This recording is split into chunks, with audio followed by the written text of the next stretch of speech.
Assalamu alaikum wa rahmatullahi wa barakatuh.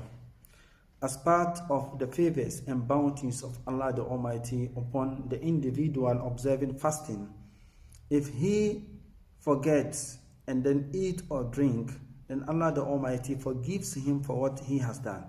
It came in the hadith of the Prophet Muhammad sallallahu alaihi wasallam that if an individual إذا نسي فأكل وشرب فَلْيُتِمَّ صَوْمَهُ فَإِنَّمَا أَطْعَمَهُ اللَّهُ وَسَقَاهُ.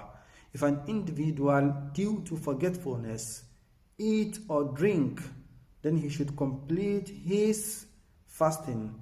It is because it's Allah the Almighty who has provided the food and drink for him. That is being given to him by Allah the Almighty. The condition is if due to forgetfulness.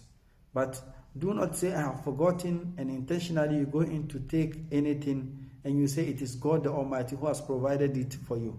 No. It should be that if you eat or drink due to forgetfulness, then that is considered as something God the Almighty has provided for you, and it will not invalidate your fasting. You need to complete your fasting until the time you need to break your fasting before you do so. Wassalamu alaikum wa rahmatullahi وبركاته.